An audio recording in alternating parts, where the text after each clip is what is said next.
புதுச்சேரி மணவெளி தொகுதி தவளக்குப்பம் நல்லவாடு சாலையில் அமைந்துள்ள பாலத்தின் கீழ் அடர்த்தியாக வளர்ந்துள்ள கருவேலம் முட்கள் மரங்களை உடனடியாக அகற்ற வேண்டுமென நாம் தமிழர் கட்சி சார்பில் நீர்ப்பாசன பொதுப்பணித்துறை அதிகாரிகளிடம் கோரிக்கை மனு வழங்கப்பட்டது. புதுச்சேரி மணவெளி தொகுதி தவளக்குப்பம் நல்லவாடு சாலையில் அமைந்துள்ள பாலத்தின் கீழ் அடர்த்தியாக கருவேலம் முட்கள் மரங்களை வளர்ந்துள்ளதால் சிறு குறு மீனவ பெருமக்களுக்கு தொழில் பாதிப்படைந்து வருகின்றது.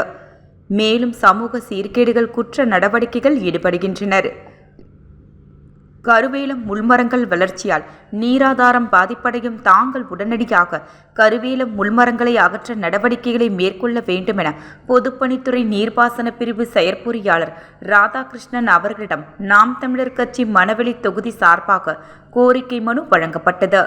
மணவெளி சட்டமன்ற தொகுதி நாம் தமிழர் கட்சி பொறுப்பாளர்கள் இளங்கோவன் கோகுல், பவி பாலன், தமிழரசி பாலன், முகுந்தன் தனசேகரன், விண்ணரசன், டேனியல் மற்றும் கட்சி உறவுகளான ரமேஷ், காமராஜ், மணிபாரதி, வீராசாமி உள்ளிட்ட பலர் கலந்து கொண்டனர்.